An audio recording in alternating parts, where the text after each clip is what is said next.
Hi guys, hopefully all of you are doing really well. Welcome to Budding Marinas Academy. आपके बहुत सारे questions हैं जिसको मुझे लगा मेरे को और शाहनवाज को साथ में आंसर करना चाहिए. सबसे पहले, is merchant navy still a good career in 2026? What do you think? Yes it is. बहुत सारे बच्चों से मिलता हूँ जो बने ही इस फील्ड के लिए हैं because of their average percentage. मैं पहले भी बोलता था और अभी बोलता हूँ कि अगर एक बच्चा है जिसका 70, 75, 80% वाला बच्चा है और उसको बहुत ही कम पढ़ाई करके एंड ही और सी wants to do a very good job, तो मर्चेंट नेवी उसके लिए अभी भी बहुत ही अच्छा करियर अपॉर्चुनिटी है. एलिजिबिलिटी क्राइटेरिया एंड ऑल ये सब भी काफ़ी मिनिमम रिक्वायरमेंट क्या है eligibility criteria? The basic eligibility criteria is 60% PCM होना चाहिए आपका, 50% इंग्लिश में होना चाहिए और 17 to 25 का एज होना चाहिए और मेडिकल स्टैंडर्ड्स आप मीट करो. That is 6/6 eyesight and physically and mentally fit रहो. That's it. यही है. बट एक बहुत बड़ा प्रॉब्लम ये भी है कि जॉब मार्केट श्रिंक हो रहा है. जैसे डीएनएस में पिछले साल 1000 से ज़्यादा सीट्स थी, इस बार सिर्फ 960 सीट्स थी.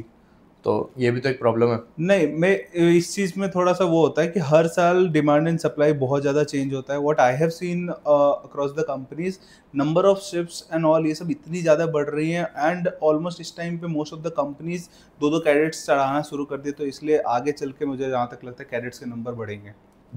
ये डीएनएस की भी सीट्स बढ़ेंगी. कैडेट्स का एक बेसिक, अभी इतने सारे बच्चे अपने सिलेक्ट हुए तो इनका बेसिक स्टाइपेंड क्या रहता है जब वो शिप पे जाते हैं? हाँ, बेसिक स्टाइपेंड को लेके बहुत ज़्यादा बच्चे सोचते हैं कि क्या है, क्योंकि मर्चेंट नेवी जाना ही जाता है हाई सैलरी के लिए. तो एज अ कैडेट थोड़ा सा एक्सपेक्टेशन अपना लो रख के चलो. एवरेज सैलरी जो आपको मिल सकता है दैट विल बी $400. मैं बोल रहा हूँ जो एवरेज है. क्या तुम भी मर्चेंट नेवी के लिए प्रिपेयर कर रहे हो? इफ यस, नीचे गूगल फॉर्म दिया है, फटाफट जाके इसको भरो. इंडिया की नंबर 1 मर्चेंट नेवी एकेडमी तुम्हारा इंतजार कर.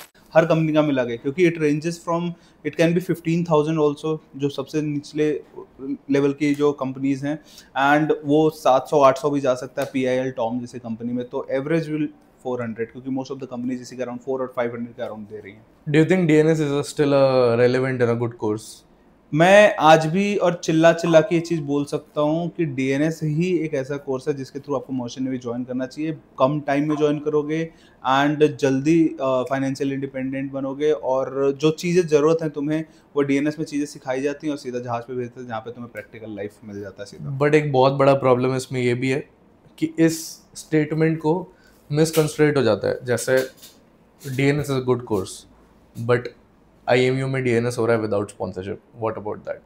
हाँ, मैं तो डे वन से इस चीज़ के खिलाफ हूँ कि डीएनएस के, अगर तुम देखो, सिंपल गवर्नमेंट ने भी काफ़ी सिंपल कर रखा है कि बोल रखा है कि अगर तुम्हें डीएनएस ज्वाइन करना है तो तुम्हारे पास स्पॉन्सरशिप होना मैंडेटरी होता है. एंड इसके लिए जो बहुत बढ़िया बढ़िया कॉलेजेस हैं उनमें ये चीज़ है कि वो स्पॉन्सरशिप पहले लेती हैं अलग अलग कंपनीज के थ्रू एंड देन वो लेटर सबमिट होता है आईएमयू में. I don't know about the IMU ये चीज़ क्यों नहीं इम्प्लीमेंट कर पा रहा है. तो एंड फीस कैसे आएगा? they are not even forcing their student for sponsorship also. बस वो ले लेते एडमिशन. उस चीज़ पे थोड़ा सा इन लोगों को बदलाव करने की जरूरत है, वरना डीएनएस विदाउट स्पॉन्सरशिप तो कभी जा ही नहीं सकता. और मैं भी और पूरा गवर्नमेंट वगैरह भी यही बोल रहा है. तो मोस्टली हर जगह सीट्स मिल ही जाती हैं विद स्पॉन्सरशिप. तो गुड करियर यार, किस चीज़ का वेट कर रहे हो? बडिंग मरीनर्स एकेडमी में 85% से ज़्यादा सिलेक्शन रेट रहा है इस फेब बैच में, एंड आगे भी रहेगा तगड़ा सिलेक्शन रेट. अगस्त में 100 की तैयारी है.